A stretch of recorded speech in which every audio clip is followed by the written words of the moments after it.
নিয়ে কোনো মাথা ব্যথা নাই, তিনি আল্লাহর দিদারে গেছেন। তিনি বক্তৃতা কি দিয়েছেন, আমার সবাই মরতে ভয় পায়, আমি মরতে ভালোবাসি, এই কথা বলছেন হাদি ভাই। আমি সুফি একসময় তাই বলতে চাই। একটু আমার হাদি ভাই কথা বলছে না, আমি মরতে ভালোবাসি, মরতে ভালোবাসি। যেখানে আমার হাদি ভাই কথা বলছে, তার কথা আল্লাহ এবং আল্লাহ রাসূলের জন্য, আল্লাহর সন্তুষ্টির জন্য, কোনো ক্ষমতা পাওয়ার জন্য না। উনি বলছে আমি যদি ক্ষমতায় দাঁড়াই, আমি অমুক কিনা জানি না, কিন্তু আমি 5 বছর পর ঠিকই আমি সংসদের এমপি হব। আমি শুধু আল্লাহর সন্তুষ্টির জন্য লড়তে চাই। আপনারা যেহেতু আমার বিনা প্রতিদ্বন্দ্বিতা আমাকে যদি ভোট দেন 5 লাখ, এই ভোট 5 বছর পর হয়ে যাবে 50 লাখ। তিনি কি চাইছেন আমাদের কাছ থেকে? তিনি শুধু আমাদের ভালোবাসাটুকু চাইছেন। আমরা তারা কি দিছি? আওয়ামী লীগ সরকার কি দিয়েছে? 218 কোটি টাকা চুক্তিতে আওয়ামী লীগ সরকারের সবাই ওরা মারিয়া লাইছে, হাদিস সহ সবাই মারিয়া লাইতো। কেন করতো? ওরা আমার ভাই না? ওরা আমার সবাই ভাই না? আমার কথা সবাই শুনবে।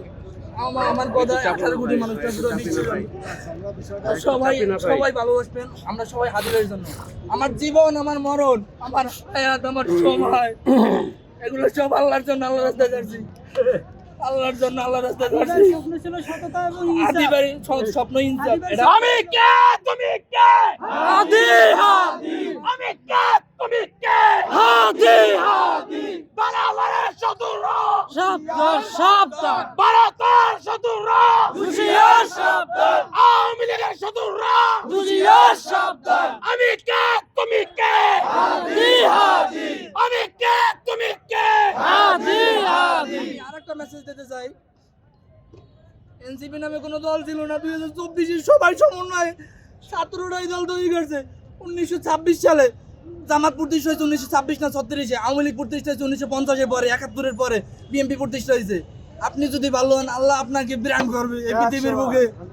আপনারা দেশ, মহল্লা, শহর নিয়ে লড়েন, কোনো ক্ষমতার জন্য লড়েন না। আপনি আল্লাহর সন্তুষ্টির জন্য লড়েন, পৃথিবী আপনার।